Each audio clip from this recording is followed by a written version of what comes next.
Assalamu alaikum students. I hope you are all fine. Welcome to Refulgent Public School online lecture. Student, today we are going to discuss about our chapter 2 class 10th physics, which is the sound. So in our most previous lecture we have discussed about some types of the characteristics of the sound and its way of propagation.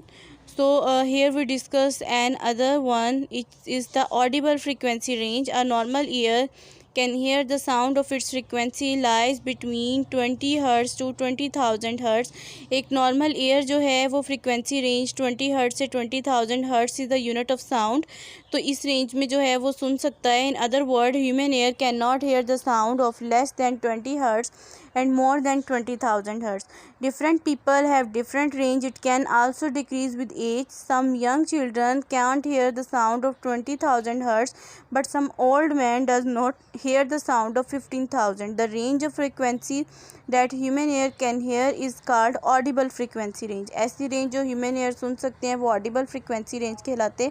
तो sound का हमारे पास एक और use है which is called ultrasound. Sound of frequency of higher than 20,000 hertz which has audible range to normal human are called ultrasound और ultrasonic waves. 20,000 hertz से बाद जो साउंड लेवल शुरू हो जाता है वो अल्ट्रासाउंड या अल्ट्रासोनिक वेव्स कहलाती हैं. तो इनका यूजेस क्या है? Ultrasound waves carry more energy and higher frequency than audible sound waves. Therefore, according to wave equation, V is equal to F lambda. The wavelength of ultrasonic wave is very small and is very useful for detecting very small object. तो इनकी wavelength बहुत कम होने की वजह से हम इनको जो है बहुत स्मॉल ऑब्जेक्ट को फाइंड आउट करने के लिए यूज़ कर सकते हैं. तो for medical purpose, in medical field waves are use to diagnose and treat different elements. For diagnosis of different diseases, ultrasound waves are made to enter human body through transmitters. Different transmitters होते हैं जिससे body में इन waves को डाला जाता है. These waves are reflected differently by different organs, tissues and tumor. The reflecting waves are then amplified to form an image on the internal organ of the body on screen. जब transmitter के through waves डाली जाएंगी वो टकरा कर वापस आएंगी और हमारे पास जो है वो विजन उसकी आ जाएगी किसी भी ऑब्जेक्ट की. Such an image can be helpful for detecting defects.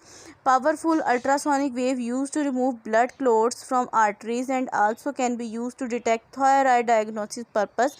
ठीक है, मतलब हमारे पास जो पावरफुल अल्ट्रासोनिक वेव्स हैं उसको हम लोग ब्लड क्लोट्स, आर्टरीज जो क्लोज हुई होती हैं उनको ओपन करने के लिए भी यूज़ करते हैं और थायराइड के इलाज के लिए भी इस्तेमाल हो रही हैं.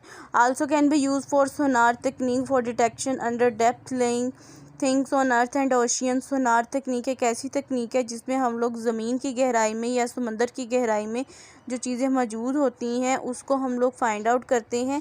For detection of cracks and shapes of things, ठीक है, जहाज़ वगैरह में या किसी भी चीज़ में जो क्रैक आ जाते हैं उसको फाइंड आउट करने के लिए. For germs and bacterial destroys. So these are some uses of ultrasound.